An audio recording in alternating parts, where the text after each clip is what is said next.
సకల దేవతా స్వరూపుడు శ్రీ షిరిడి సాయినాథ్ మహారాజ్ గారి పాదార విందాలకు శిరస్సు వంచి నమస్కరించుకుంటూ నానా డెంగ్లే అనే గొప్ప జ్యోతిష్కుడు బాబూ సాహెబ్ బూటి షిరిడిలో ఉన్నప్పుడు ఒకరోజు ఇలా అంటారు, ఈ దినము నీకు అశుభము, నీకు ఈ దినము ప్రాణగండం ఉందని చెప్పి అది బాబూ సాహెబ్ను ఆందోళనకు గురి చేస్తుంది.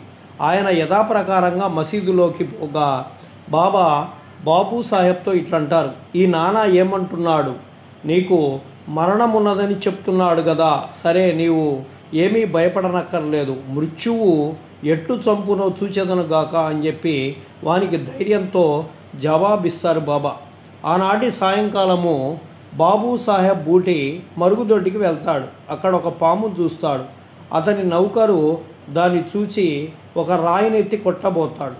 బాబూ సాహెబ్ పెద్ద కర్ర తీసుకొని రమ్మని చెప్పి నౌకరు కర్రను తీసుకొని వచ్చినంతలో పాము కదిలిపోయి అదృశ్యమవుతుంది. ధైర్యంతో నుండమని ఆడినటువంటి బాబా పలుకులు బాబూ సాహెబ్కు జ్ఞప్తి తెచ్చుకొని సంతోషిస్తారు.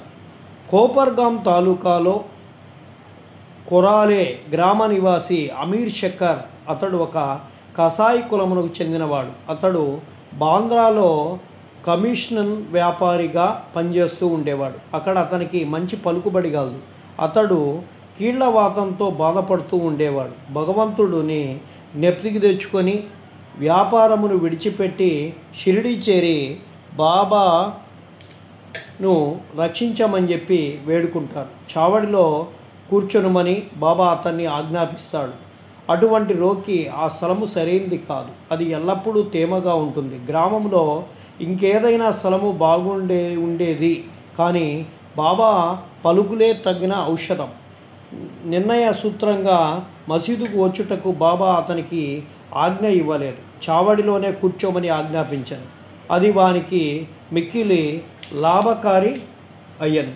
ఎందుకనగా బాబా ఉదయము సాయంత్రము చావడి వైపు వెళ్తూ ఉండేవారు. అదీనుగాక దినము విడిచి దినము ఉత్సవంతో పోయి బాబా అతడ నిద్రిస్తూ ఉండేవాడు. అందుచే అమీరు బాబా యొక్క సాంగత్యమును సులభంగా పొందగలిగాడు. పూర్తిగా 9 మాసములు అమీర్ షక్కర్ అక్కడ ఉన్నాడు. కొంతకాలం తరువాత అతనికి ఆ స్థలంపై విసుగు కలిగాను. ఒకనాటి రాత్రి ఎవరికి చెప్పకుండా కోపర్గాం పారిపోతాడు. అచ్చటొక ధర్మశాలలో దిగుతాడు. అక్కడొక ఫకీరు చచ్చుటకు సిద్ధముగా నుండెను. ఫకీరు నీళ్లు కావాలని అమీరు పోయి నీరు తెచ్చి ఇస్తారు. ఆ నీటిని తాగి ఫకీరు చనిపోతాడు. అమీరు చిక్కులో పడతాడు. అతడు పోలీసు వారికి తెలియపరిచినచో మొట్టమొదట సమాచారము తెచ్చిన వాడగుడిచే తనకు ఆ ఫకీరు విషయమేమైనా తెలిసి ఉండునని పట్టుకుంటారని చెప్పి అనుకుంటాడు. ఆ చావునకు కూడా అతడు కారణభూతుడై ఉండవచ్చునని చెప్పి పోలీసు వారు అనుమానిస్తారని మనసులో అనుకుంటారు.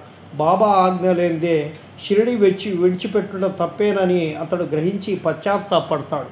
పడి షిరిడి పోవనిచ్చుకొంచని ఆ రాత్రియే ఆచట నుండి షిరిడి వెళ్తాడు. మార్గ మధ్యమున బాబా నామమును జపము చేస్తూ షిరిడి బయలుదేరి వెళ్తాడు. సూర్యోదయం ముందుగానే షిరిడి చేరి ఆతురత నుండి తప్పించుకుంటాడు. బాబా ఆజ్ఞానుసారము చావడిలోనే ఉండి రోగ విముక్తుడవుతాడు. ఒకనాటి మధ్యరాత్రి బాబా, ఓ అబ్దుల్, నా పరుపు వైపు ఏదో దుష్టపాడి వస్తుంది అని చెప్పి అరుస్తాడు. లాంతరు తీసుకొని అబ్దుల్ వచ్చి బాబా పరుపును చూస్తాడు. కానీ ఏమీ కనిపించలేదు. జాగ్రత్తగా చూడమని బాబా చెప్తారు.